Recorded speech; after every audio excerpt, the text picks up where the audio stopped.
सपा के राष्ट्रीय अध्यक्ष अखिलेश यादव आज इटावा का दौरा करेंगे। आज इटावा के दौरे पर रहेंगे।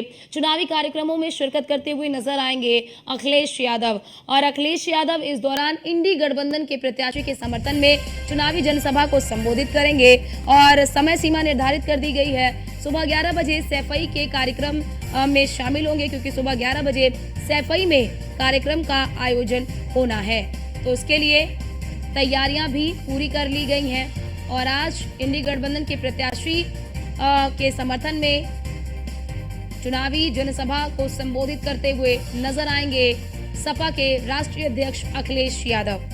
ये बड़ी खबर आपको बता दें, क्योंकि इटावा भी समाजवादी पार्टी का गढ़ रहा है एक समय में। अब ऐसे में सपा के लिए एक बड़ी चुनौती है जो अपने गढ़ को वो बचा सके, कि जो उनका एक वर्चस्वधारी इलाका रहा है, उस वर्चस्वधारी इलाके को किस तरह से, उस कॉन्स्टिट्यूएंसीज को किस तरह से सपा अपने पाले में बनाए रखे, ये बड़ी चुनौती सपा के लिए है। और इसी चुनौतियों से निपटने के लिए आप देख रहे होंगे कि पहले चरण के मतदान के बाद लगातार जो विपक्षी पार्टियां हैं, खास तौर से अगर हम उत्तर प्रदेश की बात कर ले तो उत्तर प्रदेश में मुख्य विपक्षी पार्टी की भूमिका में इस वक्त सपा है। तो सपा काफी ज्यादा सक्रिय नजर आ रही है। बीते दिनों भी आपने देखा होगा। और हमारे साथ हमारे संवाददाता अश्वनी द्विवेदी हमारे साथ लाइव जुड़ चुके हैं। अश्वनी, क्या लगता है इस सक्रियता से, विपक्ष जो इतना सक्रिय हुआ है पहले चरण के मतदान के बाद, इस सक्रियता से क्या विपक्ष को मजबूती मिलेगी, खास तौर से अगर बात कर ले सपा को?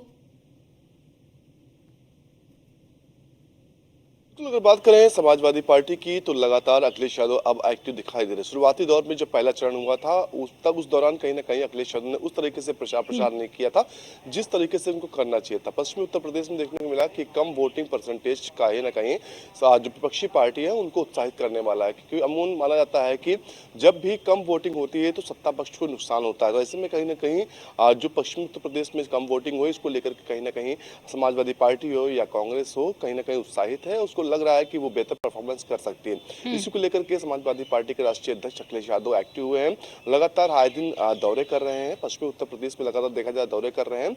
आज इटावा पहुंचेंगे। इटावा पहुंच करके सैफई जो जहां उनका पैतृक आवास है, पैतृक घर है, वहां पर एक जनसभा करेंगे, वहां के लोगों को संबोधित करेंगे।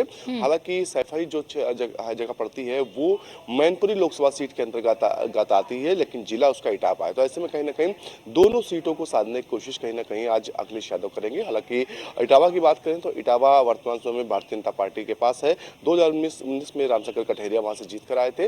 वहीं अगर बात करें मैनपुरी की तो मैनपुरी से डिंपल यादव सांसद हैं और फिर वहां से प्रत्याशी हैं।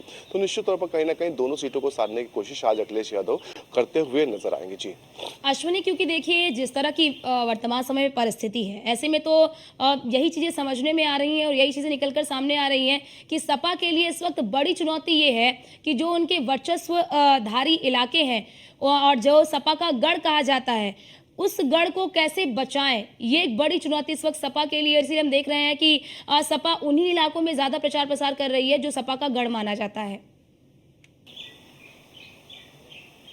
बिल्कुल कहीं ना कहीं समाजवादी पार्टी अपने गढ़ों को बचाने की कोशिश कर रही है। चाहे वो मैनपुरी हो, कन्नौज हो या फिर फिरोजाबाद हो, बदायूं हो, आजमगढ़ हो, रामपुर हो, मुरादाबाद हो, संभल, ये तमाम जगह हैं जहां पर समाजवादी पार्टी बेहतर परफॉर्मेंस हमेशा से करती आई है और कहीं ना कहीं उस परफॉर्मेंस को दोहराने की कोशिश भी कर रही है। जिन सीटों पर समाजवादी पार्टी दूसरे नंबर पर रही थी, कम मार्जिन से चुनाव हारी थी, उन सीटों पर भी फोकस कहीं ना कहीं भारतीय जनता समाजवादी पार्टी कर रही है और कहीं ना कहीं उसकी नब्ज टटोलने की कोशिश कर रहे हैं कि आखिर वहां पर पिछले जो 2019 का चुनाव था वहां पर हार का कारण क्या था या 2014 में हार का कारण क्या था। निश्चित तौर पर उन चीजों को दूर करने की कोशिश की जा रही है।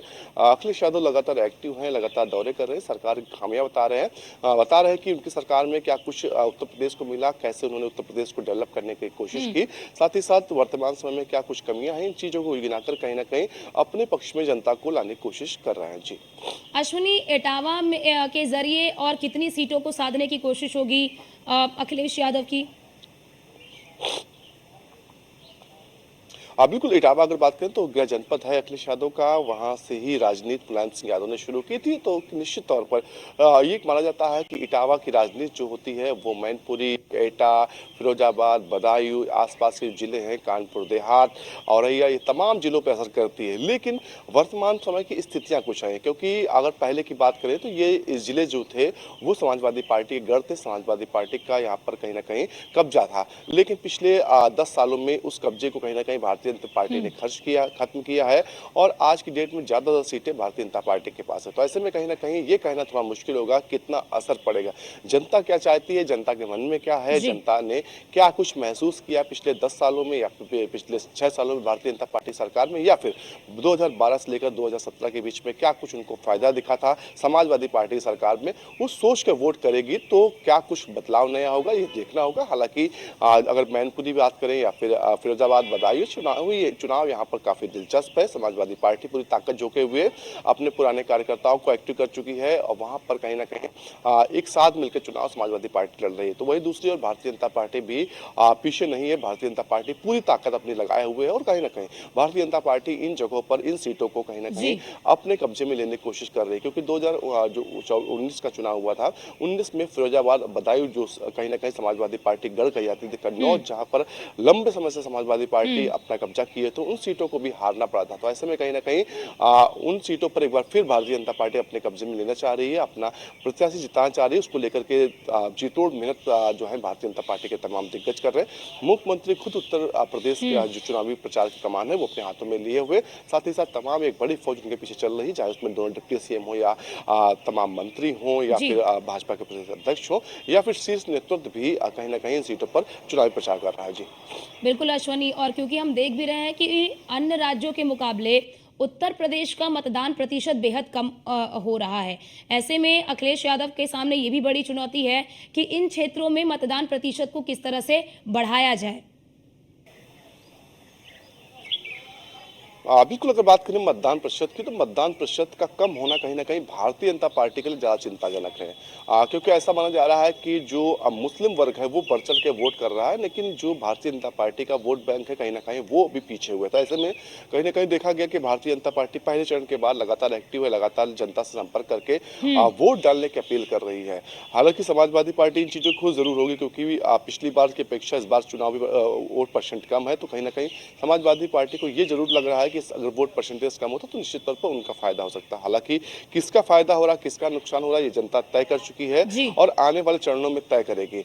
निश्चित तौर अगर बात करें अखिलेश यादव की, तो अखिलेश यादव लगातार एक्टिव होकर के, हालांकि वो अपने कार्यकर्ता हैं उनसे आह्वान जरूर कर रहे हैं कि वो वोट डालें, जो उनका कोर वोटर है, चाहे यादव समाज हो, चाहे वो मुस्लिम समाज हो, सबसे कह रहे हैं कि वोट डालें। पीडीए का नारा देकर के वोट डालने की अपील कर रहे हैं। तो निश्चित तौर पर कितना वोट पड़ता है, कितना फायदेमंद होता है, कितना नुकसानदायक होता है, ये तो जब रिजल्ट आएंगे तब क्लियर हो पाएगा। बिल्कुल, जी। बिल्कुल अश्विनी, क्योंकि माना जाता है कि चुनाव कोई एक व्यक्ति विशेष नहीं बल्कि एक संगठन लड़ रहा होता है और संगठन को मजबूत करना बेहद ज़रूरी है।